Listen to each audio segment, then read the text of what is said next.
Hello and welcome. I'm Geeta Mohan and you're watching World Today. This week, the world was shaken with a kind of warfare that has been witnessed rarely in history and certainly not at such a scale. Israeli military launched a new wave of attacks against Hezbollah targets in Lebanon with communication device explosions that left the Middle East fearing an all-out war. Israel has expanded her war goals beyond the Lebanon border, even as the US and the international community are trying to calm tensions. But the big question is, how did Israel manage to execute this massive operation? Who manufactured the exploding pagers and walkie-talkies? Here is a report.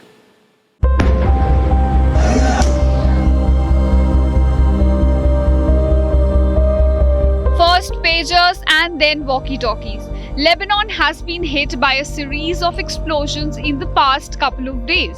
The pager attack killed at least 12 people and wounded over 2,700.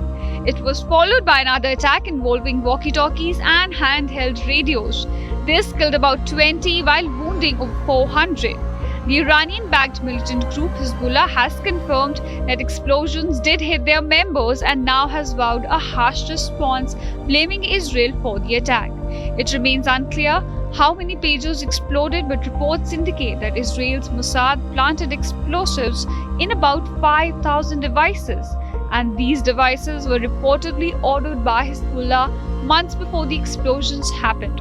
But a major question remains: who manufactured these pagers and how did they reach the Hezbollah members? Initially, all fingers pointed towards a Taiwanese firm called Gold Apollo, as the pagers contained their logos. But then this electronics manufacturer blamed the company based in Hungary instead. It said that the European firm made the pagers and this company was identified as BAC Consulting. Taiwanese firm said that BAC Consulting had been authorized to use its logo for product sales in certain regions, but the design and manufacturing of the products was entirely handled by the European firm. And now, some shocking details have been revealed in the case. A New York Times report has revealed that BAC Consulting in reality is an Israeli shell company. The report that could solve the mystery of pager manufacturers is based on information given by 3 intelligence officers.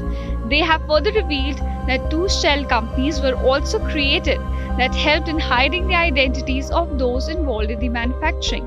It has been further revealed that BAC manufactured the pagers used by Hezbollah separately, as they contained batteries which was laced with explosive material.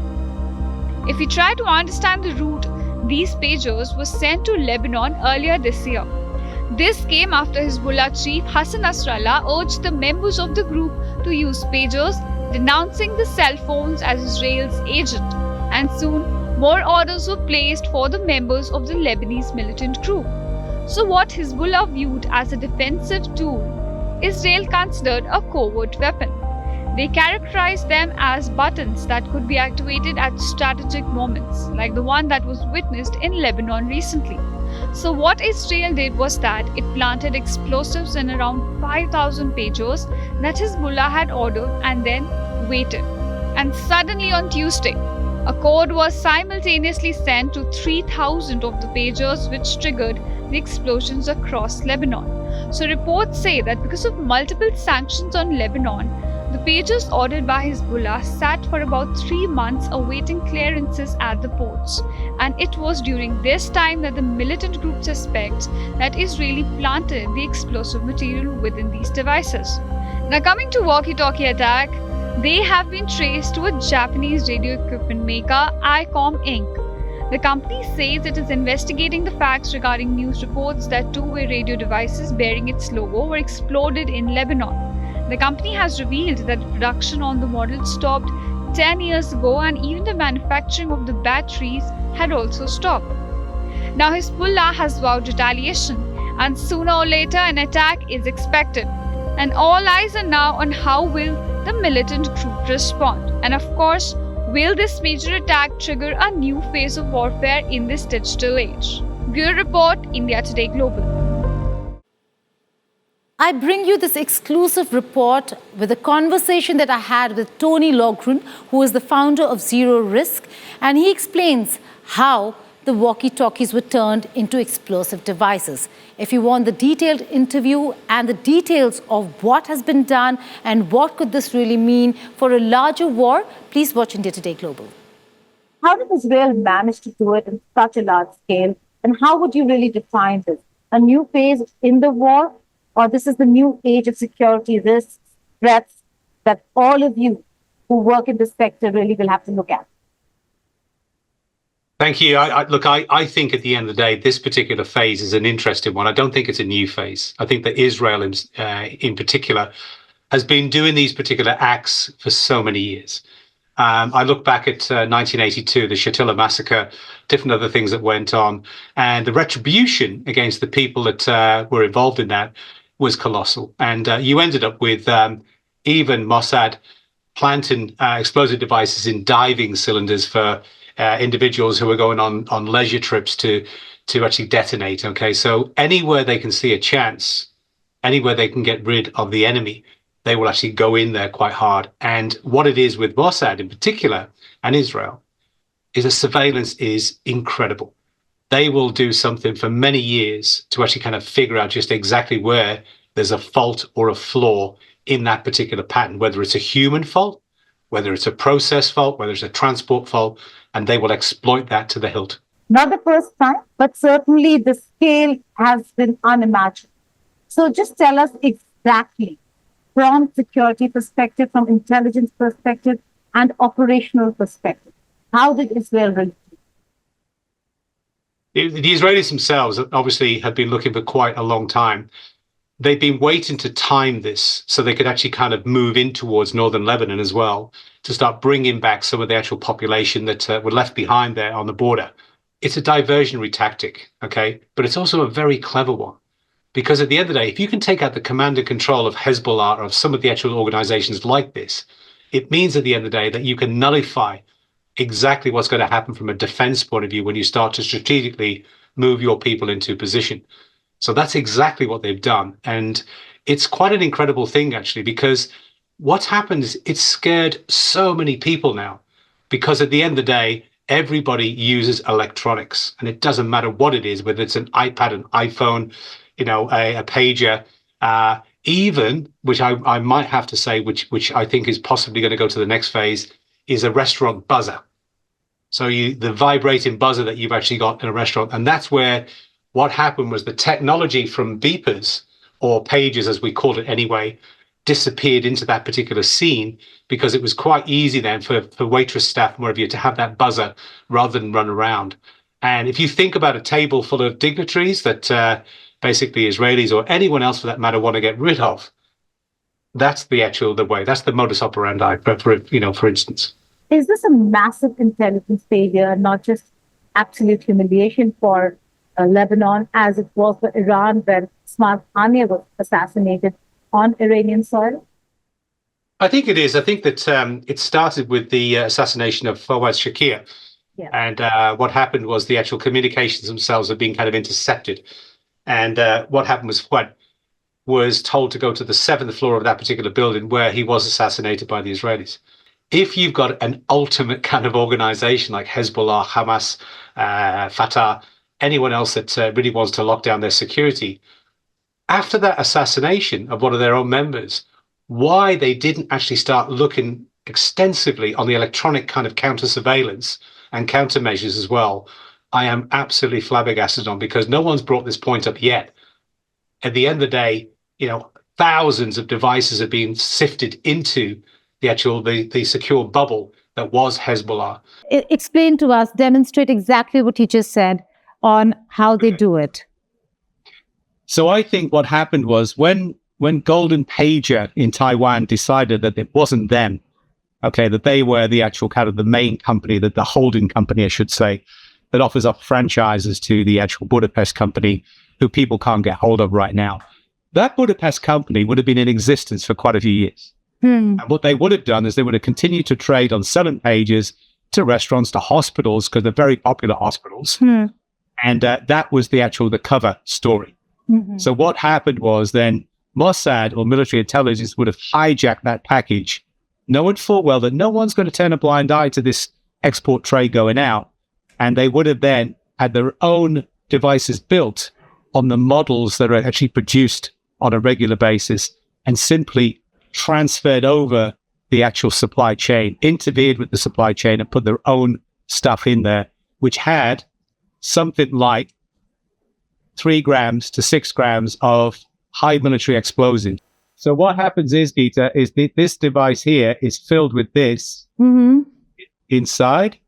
And what happens is a signal comes into here, okay, on the panel, and it blows from there. But what you see, if you look at this particular case of this mobile phone now, Right. it's full of plastic, okay? So when it detonates, the sharp plastic here from the mobile phone is the accelerant and the thing that slices through the body. Okay, now, if you look at the areas that were affected on the body with some of the actual people that were hit by the pager, it was really mainly around the gut, okay? And then from the gut itself, some of them were the pager that they brought up to their face, where they were trying to physically look at it. And some of these people maybe couldn't see because they're actually physically impaired, trying to look at the message, and the device has gone off and blown their face completely from here and their hands.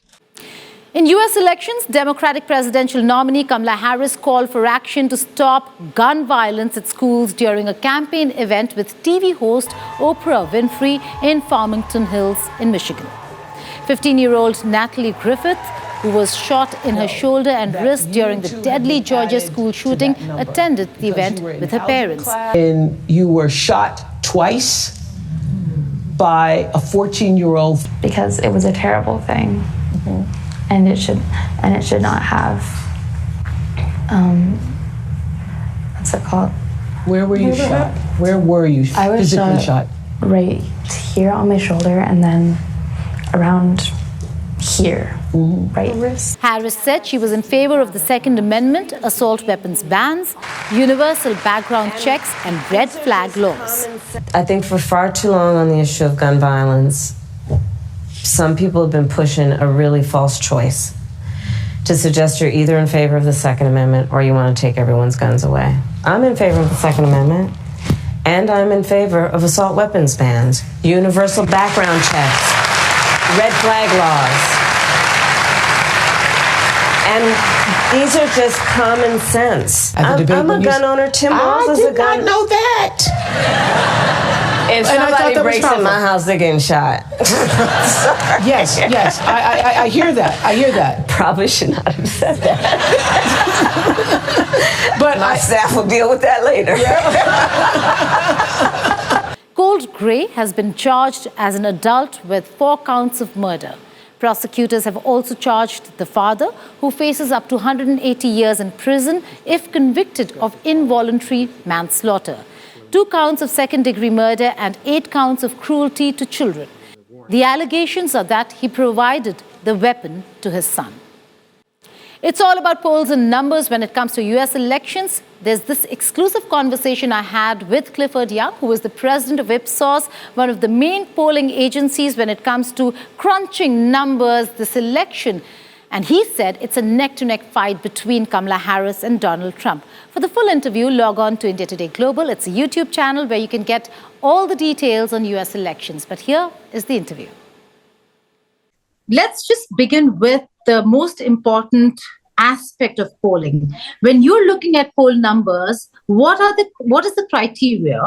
What are the issues that you focus on? And what are the issues that really matter this election? Yeah, that's a great question. And so the first thing we primarily focus on are what are those things people are worried about?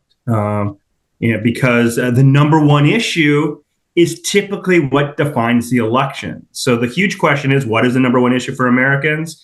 It's inflation, it's the cost of living, and it has been over the last couple of years since COVID. And we find that that's an issue at the national level, as well as in those 6 key swing states. And let me explain that. In the United States, it's not about popular vote.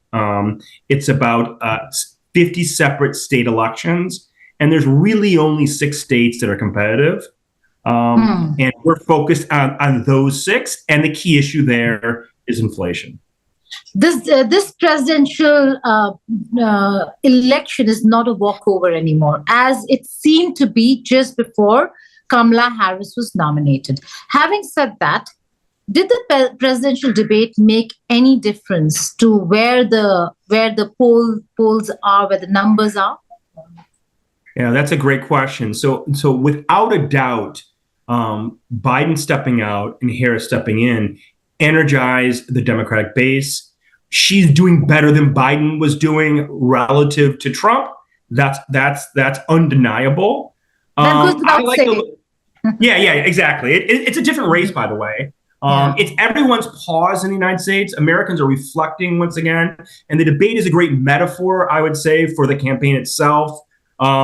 It really showed which candidate was more effective at getting forward their message. I would say Harris was more able to than Trump. All the polling suggests that she won that debate. Now, if it changes the numbers or not, that's another question. We're going to have to wait another week. But without a doubt, she's much more on message. That is, Harris is much more on message today than Trump is. Take us through the swing states, Clifford, and just tell us what your numbers are looking like in the swing states today. Yeah, so we have, let's just say for the sake of argument, there's 6. There's a debate whether it's 6 or 7. But let's just say 6 for the sake of argument. Okay, let's just go with the 6. And let me just go through them, okay? Yeah. So we have 3 swing states in the Midwest, or we call the Rust Belt. That's where we have the former sort of industrial sort of infrastructure there. And that's Michigan, Wisconsin, and Pennsylvania. And then we have 3 more that are sort of in the South and in the West. And then we have Nevada, Arizona, and Georgia. And what I would say is the following. Conventional wisdom said that the Democrats had to have those 3 key swing states in the Midwest, in the Rust Belt. The Republicans needed the 3 in the South that I named, plus North Carolina. And they're all very close, especially in the Rust Belt. She has Harris has a slight lead. It's a tie there to a slight lead for Harris in the Western and Southern swing states. Trump has a slight lead, but it's all close to 50-50. These ultimately, it will go down to the wire. It'll go down to the end. And both campaigns are battling it out. The Democratic presidential candidate is not just making headlines with her political footing. As the election day inches closer, her merchandise is flying off the shelves. Take a look at this report. From styling t-shirts to campaign buttons and coffee mugs, Kamala Harris merchandise is gaining popularity among her supporters. Many see it as a way to show their backing for the vice president as she prepares for the 2024 election. Harris-themed merchandise, branded with her campaign slogans and iconic imagery, has become an instant hit. The spike in sales comes as Harris's campaign gains momentum ahead of the election. Supporters are now rallying behind her bid for the presidency, and campaign gear is becoming a fashionable way to show their loyalty. Analysts say that this wave of merchandise sale is a good indicator of grassroots energy. Retailers are also cashing in. Stores have reported restocking popular items multiple times this month. The demand is high, and it's clear that Harris's brand resonates with voters, particularly young people and women.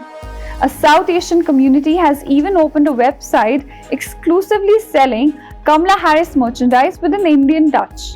T-shirts, mugs, and even tote bags have texts and quotes written in Hindi and asking voters to vote for Harris. The sales phenomena isn't just local. When Harris declared Tim Walz as his running mate, the Harris Walz merchandise got sold out in just about 30 minutes. And according to Axios, the fundraising from the Harris Walz merchandise have exceeded about $2 million.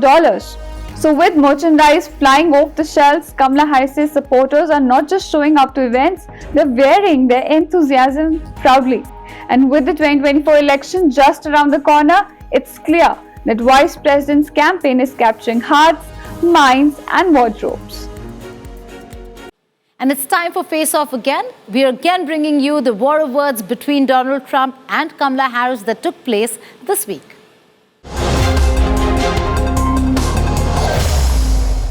Starting on day 1, I will seal the border and stop the migrant invasion. we will carry out the largest deportation operation of criminals in American history. And while we fight to move our nation forward to a brighter future, Donald Trump and his extremist allies will keep trying to pull us backward. We all remember what they did to tear families apart. And now they have pledged to carry out the largest deportation, a mass deportation, in American history. Imagine what that would look like and what that would be. How's that going to happen? Massive raids? Massive detention camps? What are they talking about?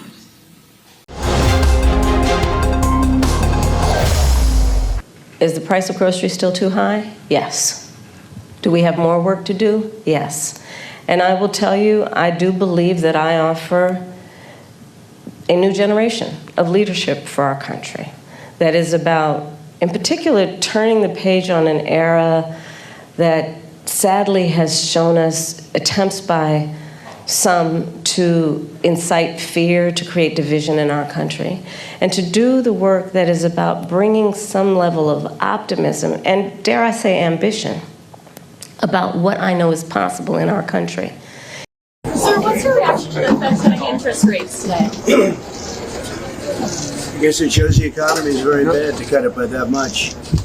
Assuming they're not just playing politics, the economy would be very bad, or they're playing politics, one or the other. But it was a big cut.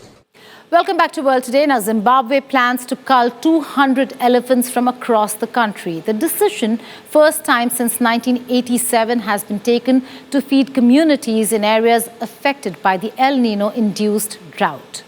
Southern Africa is reeling from its worst drought in 4 decades, with 68 million people facing hunger as crops are wiped out across the region. The culling will take place in certain districts and follows neighboring Namibia's decision last month to cull 83 elephants and distribute its meat to people impacted by the drought. More than 200,000 elephants are estimated to live in a conservation area spread over 5 southern African countries. There are Zimbabwe, Zambia, Botswana, Angola, and Namibia, making the region home to one of the largest elephant populations worldwide. Let's take a look at some other stories from across the world in World at a Glance. Russia warned the West and Ukraine of disastrous consequences if they pursued what it called provocative scenarios against Belarus. Foreign Ministry spokeswoman Maria Zakharova told reporters that Moscow was concerned by what she called increasingly provocative NATO activity on the border with Belarus. Zakharova also said that the European Union had lost its mind and was heading down a path to ruin by allocating additional funds in military aid to Ukraine. The US Central Bank has lowered interest rates for the first time in more than 4 years with a bigger than usual cut. The Federal Reserve reduced the target for its key leading rate by 0.5 percentage points to the range of 4.75% to 5%. The head of the bank said the move was strong, but that it was needed as price rises ease and job market concerns grow. Sri Lanka went to the polls on 21st September since the catastrophic 2022 economic crisis that saw the country default on its loans. The contest has been intense among the 3 leading candidates. The incumbent president, Ranil Wickremesinghe, Anura Kumara Dissanayake of the left-leaning National People's Power Coalition, and the current opposition leader, Sajith Premadasa from the Samagi Jana Balawegaya. Another contender is Namal Rajapaksa, the son of former President Mahinda Rajapaksa from the Sri Lanka Podujana Peramuna.